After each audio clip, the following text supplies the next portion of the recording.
Anderson, and I'm excited to be here with you today. I am a disciple making movement trainer and coach, and I am the founder of DMM's frontiermissions.com. So that's DMMS frontiermissions.com. I'm just excited to be here today to answer questions you might have on how to multiply disciples in your context. Maybe you've heard of disciple making movements before and are pursuing those. If you are and you're hitting roadblocks, or just you're wondering what to do next, I'd love to hear from you. So if you've joined live, do let me know. I see a few people on. Let me know where you're coming in from. And just type in, the city you're from and any question that you have today for me. I would love to answer that. So look forward to seeing you. Do go ahead and give a thumbs up. You might even want to share this on your page with others if you are somebody who's really pursuing movement. So I'm excited today about what God is doing in the world. In spite of all the challenges of 2020, I believe God has been at work like never before. Can you say amen? If you guys are alive today, just type in an amen there so I can see you. Thank you. Yeah, good to see you, Johan. And God is at work in 2020, and he has been moving, and people have been coming to know him in new ways. It's been challenging for sure, and for many of us, it's been a year of pruning, where God has really stripped away old ways of doing things, old ways of thinking, old ways of doing church. But 2020 has been a good year. Sometimes hard things are also good for us, right? And as hard as it's been, and it's been personally hard for me and for my husband and our family, we've been in a place where we didn't intend to be here in the United States. We've had many challenges that we've been facing, even financially, living in a place we weren't expecting that cost more money, so many challenges. And yet, in the midst of them, God has been with us. And I am so grateful for his presence. And even in these pruning times where things are stripped away, we meet him in unique ways. So God is good in 2020. He is on the move, and he is reaching people through us as we make ourselves available, as we make adjustments to the way that we work. And the other day I was in a call with a friend, and he was talking about something that I wanted to just highlight before I go into some of the questions today. He was talking about how the message of the world today, especially with COVID cases on the rise across the globe, once again, the message is stay home and stay safe. We hear that a lot, right? Do you hear that? Stay home and stay safe. And in many ways, I agree. This is a time where we need to be more cautious. We need to be careful. We need to, I wear a mask. I think we should wear a mask to protect ourselves and especially to protect others if we happen to have COVID and don't even realize it or know it. So, I think there is a real message that we need to be hearing about social distancing. We need to be obedient to whatever our governments are telling us to do, for sure. But the message, stay home and stay safe, is so opposite of what Jesus told us in the Great Commission. What did he say? He said, go and make disciples of all nations, right? And so that command of Jesus to go and make disciples does not change according to circumstances, right? It doesn't change. And if we are ultimately most concerned about our safety and our security and, staying home, staying safe, being careful, if that mindset starts to get into us as disciple makers, we're going to withdraw from disciple making in this season. And I believe that that is what the enemy would want, right? The enemy would want us to withdraw rather than to press forward in this season, to continue to engage and continue to seek the Lord. Lord, what are ways that I can engage with the lost in this season? What are ways I can do disciple-making activities? How can I spend more time in prayer during this season, really interceding for my neighborhood, interceding for the people around me? And we need to be careful of that message influencing how we think about disciple making, because I really believe 2020 and this season that we are in, it's gone on much longer than any of us anticipated, but this season is a season to press into God, to ask him to release new ways of doing things, be it online, be it using new strategies, new ways of working. Some of you who are on this call right now, I believe God is going to give you innovative ways to reach the lost during this season that you never would have listened to him for, you never would have thought of if it wasn't for the pandemic. So I really want to challenge you who are watching today, listen to God in this season, and he will show you how to go and make disciples in the midst of a pandemic. With social isolation, people are more open to relationship than ever before. They're more lonely, they're more isolated, they're missing relationship, and that opens them up to a longing for community and a longing for the body of Christ. And if we can step into that, a longing for God, right, met through meeting him in the body, and if we can step into that void as disciple makers and say, the answer, the longing you're feeling is a longing for Jesus. He loves you. He will never leave you. He will never distance himself from you. He is here. If you will step into that actively in this season, you will be able to see fruit, even in the midst of the pandemic. So I just want to say I'm so proud of those who are my readers and those who are stepping in, who are pressing forward. Johan, you've been definitely one of those. And I see you, Jeremiah Dowdy. Great to have you on the call today. Let me know where you're coming in from. Others, I'd love if you'd type in your where you're watching from today. But I just want to exhort you and challenge you. Lean in. Don't pull back. Don't pull back into safety and self-protection in a time of crisis. As followers of Jesus, as his disciples, we are to lean into the crisis. We're to make ourselves available to people, even if it means taking risks of faith, taking risks sometimes physically. We step into that void with the gospel of his kingdom, the gospel that says he loves you, he's here for you like never before. He will be the one who will never distance himself from you. And I've even been thinking, how can I find a bridge question when people say to me, 2020, here it is again, right? Do you guys hear that? Hey, good to see you, Ramiro from Texas. Do you guys hear that? I hear that all the time. 2020, oh, what a year. When people say that, maybe you're at a grocery store, or you're out, or you're with some relatives or people who don't know Jesus, and they say that, you can step into that and say, it's been a hard year, but it's been a good year for me because I've met God in new ways and I've seen his goodness in my life. And then just tell them how God has been good to you. And that shines your light and opens the door. If they are searching, if they're hungry, they're going to see dramatically the difference in you, that you are someone who's proclaiming that God has been good and you're grateful and God has worked in amazing ways and you're thankful even in the midst of crisis. And this can be a great opportunity to share Jesus with people. So I just wanted to give you that exhortation before we go into the questions. But if you do have questions there, I see some of you. Yeah, good to see you. Hassan, great to have you on the call. If you have questions about disciple making and how to multiply groups of disciples, or about evangelism in general, go ahead and type those in and I will try to answer them as well. But you always can send in questions ahead of time for these Facebook Lives, and I'll get to the questions that are sent in first. But here's a question that Pastor Vincent from Kenya sent in, and I want to answer that first. He says this, he says, I've been listening to the teaching and learning new things in the past few weeks. But in the past few weeks, there have been a different understanding in the spirit realms about how to get a person of peace and who should we disciple first. So he asks, can the person of peace be found in the local church?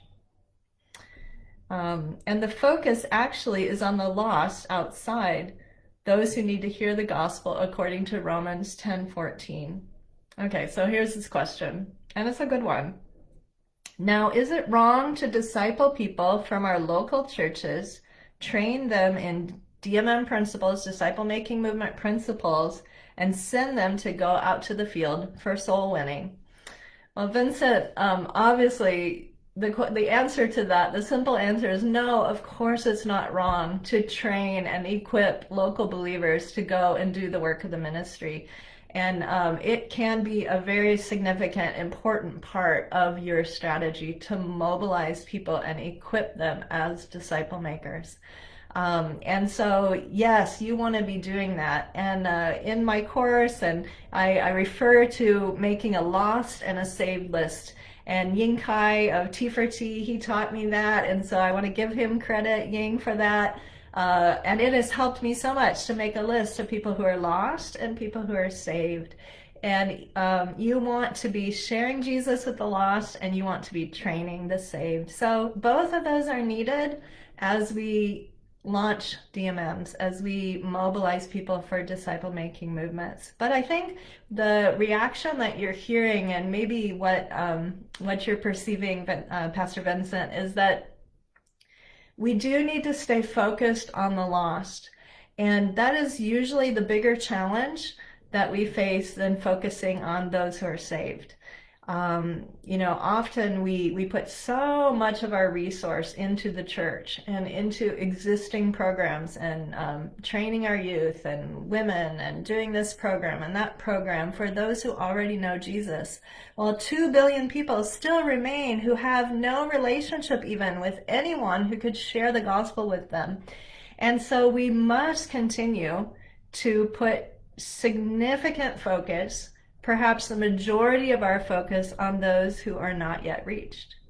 If we don't do that, we will not fulfill the Great Commission. We will not see the world, the unevangelized, hear about the good news of Jesus. So we have to stay focused on the lost, but training those who come to Christ and training those even in churches who are hungry to be trained, to go out for disciple making efforts and to learn how to make disciples of people around them is a very worthwhile activity. So it is not at all a waste of time. It's something you should be doing. You want to train local believers, but I would just say, Vincent, that you want to first cast vision for fulfillment of the Great Commission, so that you're not just feeding already spiritually fat Christians who already have a lot of knowledge about Jesus, while people out there who have never heard are remaining untouched.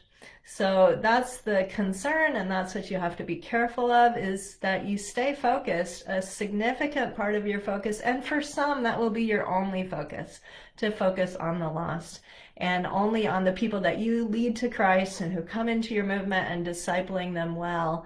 And you won't want to be distracted by mobilizing and training existing believers, except for the people maybe who you have recruited to join your team and join this effort. So nothing wrong with training existing believers to be disciple makers, and there need to be people who do that.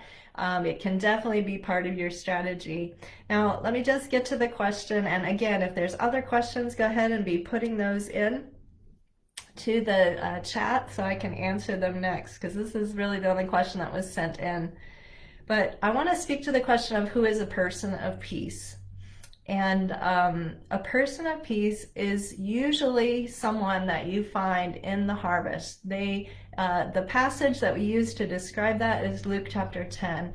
And in that passage, Jesus is sending his disciples out ahead of him to go to the villages where he is going to be coming soon, right? He sends them ahead to find people to prepare the way in unreached villages that have never heard his message, right? And so the very context of Luke chapter 10 is that they are going and finding persons of peace among the unreached, among those who've never heard his message yet.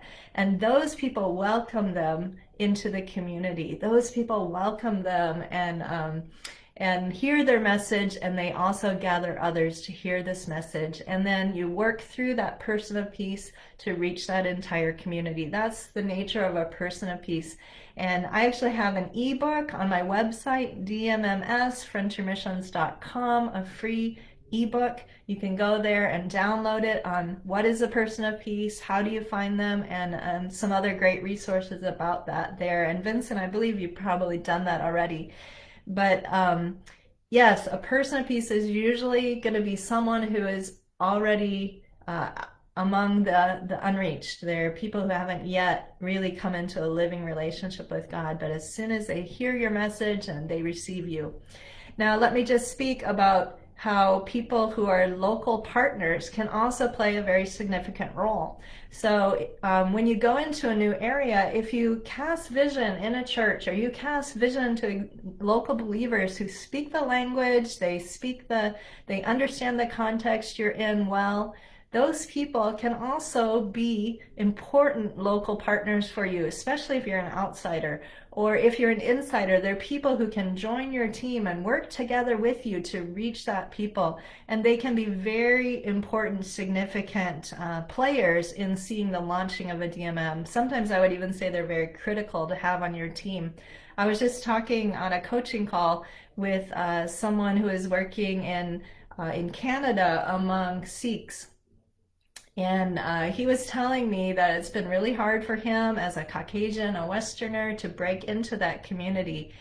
And if he were to find a Punjabi Christian, somebody who's from the similar or same background, and begin to work with them and have them join his team and his effort to reach those people, he would suddenly go leaps ahead in being able to reach them effectively, because that person speaks their language, they know their culture. So definitely, Vincent, it's not a waste of time. It's important to find local partners, but I just wouldn't necessarily call them persons of peace. Okay, great. We've got a question from Jeremiah. Is it possible a church to be trained to become a DMM? Okay, great question, Jeremiah. And can a church that's already existing shift into becoming a movement? And I would say that depends. It depends on how much the pastor really embraces a vision for DMMs.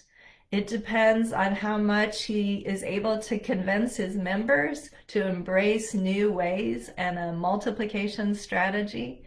But if they're already a church that's meeting in a building, I would say the DMM, that building and that church can kind of become a training place for disciple makers. But the DMM is going to happen out there, right? It's going to happen out in the community, because you don't want to have to bring everyone into that existing church. If you bring everyone into an existing church building, you radically limit what God can do there, because you can only have as many people as can fit in that building. Even if you go to multiple services, even if you go to 2 or 3 or 5 services that you have in that building, it's going to fill up quickly. And if you truly start to see rapid multiplication, it will be way beyond what can be contained in a building. And so I would say that you can start there, but really don't focus on that church being the DMM. The DMM is out there. It's out among others. And you, as the leader of that, you may not even know the 3rd and 4th and 5th and 10th generation people, and you're certainly not going to be bringing them into your denomination or your church and calling them yours, right? Because it's a movement of believers that starts to grow rapidly. There are some real challenges. I haven't, to be honest, seen very many successful attempts to transition an existing church into a full-blown DMM, but it's not impossible. Roy Moran, who is in Kansas City, has done a great job with it. His movement does have 4th generation groups, and he's really focused on training his people. I know Chris Galanos, again in the US here, has also taken a similar strategy. So, we're not about tearing down existing churches, right? That's not what we're trying to do. But having said that, you also don't want to bring every new believer into the church. And if you do that, you're going to see, you're going to have difficulty with that. So you want to train your believers to be disciple makers, and also train new believers to immediately start disciple making. And that's going to go far beyond what can happen inside a church. So, Jeremiah, does that help? Give me some feedback or any follow-up questions that you might have on that. I had a similar question to this. Yeah, and anyone else who has questions, I'll just finish with this if there's no other questions today. But I had someone else who asked me a question. She was working in Asia and working in a place where the church is very well established and very strong, and the church is tight knit, and so everybody knows what everybody else is doing, and any kind of bringing of any teaching that would say that local believers could, say, be equipped to baptize, or they could do the work of the ministry, would likely create persecution from the existing pastors and leaders, because their power would be threatened. Now, this is real, okay? This is where DMMs get real. And that's a huge challenge that this person is facing in the country they're working in. If you're in that kind of situation, I would just say that don't worry if things move slowly at first. And you want to look for some key pastors. And Jeremiah, maybe you're this kind of pastor. I don't know if you're a pastor or not, but key pastors who really understand and who really want to release power. They really, really want their people to exercise the priesthood of all believers. And as you start to cast vision for multiplication of disciples and the urgent need of the unreached in your area, those who have yet to hear, we're never going to reach them if we just continue to try to bring them all into building churches, if we try to only have ordained people who've been through many, many years of seminary be the ones who baptize and help them to obey the Lord's command to take communion. If only that happens through ordained people, our growth will be so slow, and so many millions are dying having never heard before. Cast vision related to the lost, and get that hunger stirred up inside these pastors. And then cast vision for disciple-making movements and how we together can launch movements in our area, but they aren't going to all be ours. They're not going to be ours, but we're going to be able to see them move and grow even beyond us.